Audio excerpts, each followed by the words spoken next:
Chairshot Reality coming to you from the Point Park University Studios in downtown Pittsburgh. Again, watch us on WrestleZone every single week. We appreciate it. You can also subscribe to our YouTube channel, and now you can go to iTunes where we have CSR Wrestling, not only the video podcast, but our audio podcast that is hosted by our bloggers, Blake and Shane. Please leave a nice comment, rate the iTunes channel if you would not mind.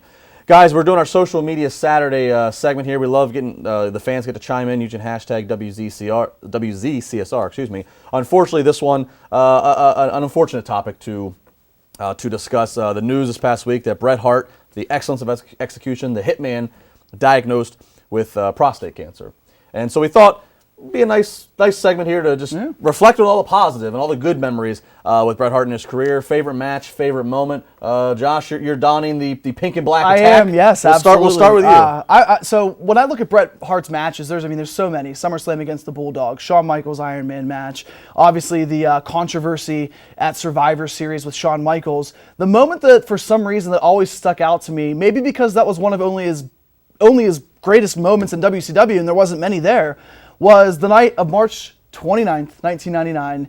Bret Hart comes out and makes a pipe bomb before CM Punk even knew what a pipe bomb was, and talked about backstage politics in WCW and a world champion backstage hanging out, calling out Bill Goldberg, getting in the face of Bill Goldberg with the Toronto Maple Leafs jersey on, looking more badass than I've ever seen him look with jean shorts on. And trust me, I know my men in jean shorts. But I will tell you this, Goldberg spears him. Goldberg hits Bret Hart, and they both fall. They both just fall to the mat, and you're wondering what is going on in the Canadian crowd behind the Hitman. He takes off the shirt, and a metal plate is strapped to his body. That to me told me Bret Hart, the good and bad of WCW, and there was more bad than good, he still had it 1999, 2 years after the biggest controversy of his career.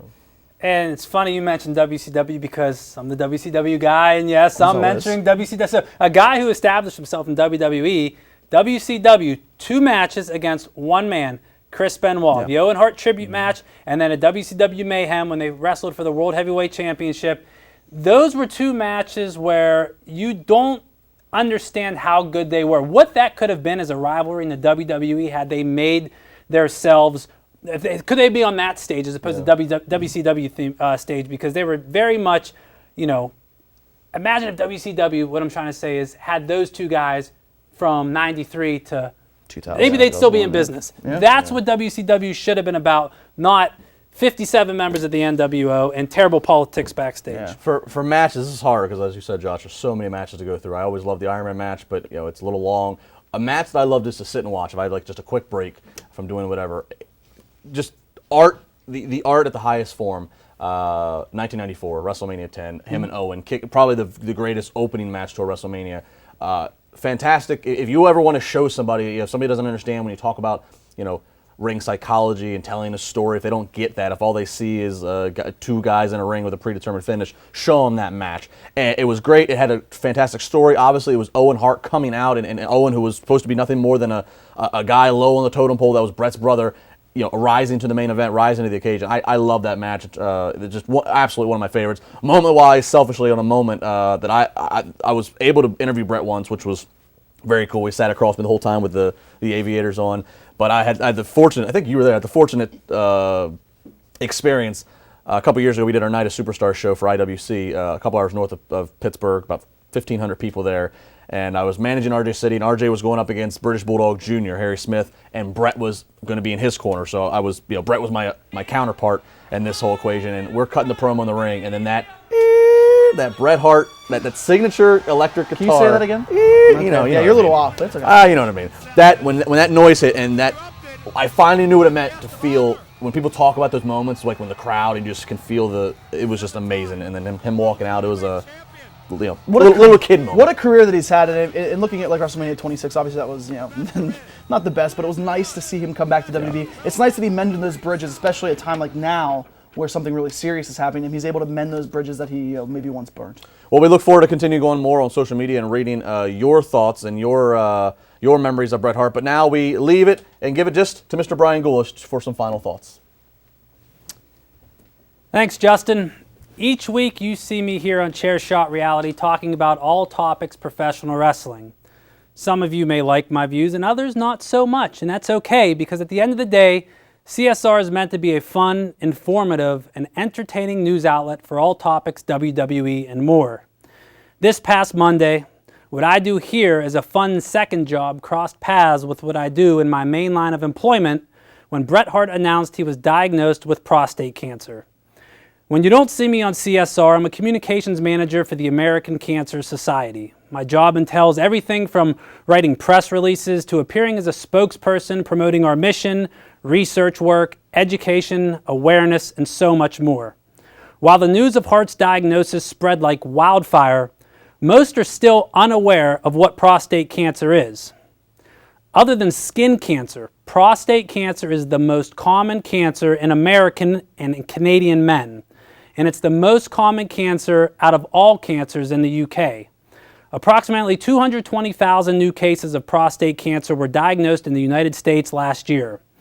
About 1 in 7 American and 1 in 8 Canadian and British men will be diagnosed with prostate cancer during his lifetime, with nearly all diagnoses coming after the age of 50.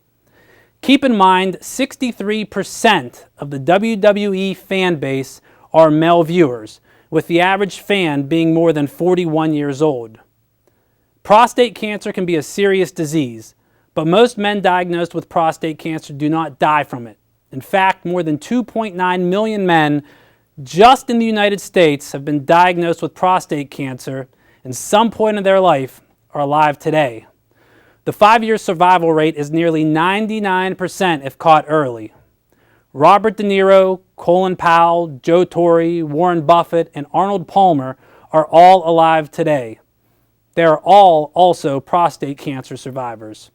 So as a fellow fan with a voice here on CSR to advocate, I advise all of you to self-educate yourself on cancer prevention and detection, not only for prostate cancer, but all forms of cancer. Annual screenings are vital in identifying and treating cancer early if symptoms develop. The American Cancer Society is available to anyone, anywhere, at any time. For more information, you can visit cancer.org or call 800-227-2345, 24 hours a day, 7 days a week. Whether you are a survivor yourself or know a family member or a friend who's been diagnosed, we all have been touched in some way by cancer. And if not, as a wrestling fan, you now have been. So Hitman, on behalf of everyone at Chairshot Reality and WrestleZone.com, do what you know how to do best. That is, excellently execute your cancer.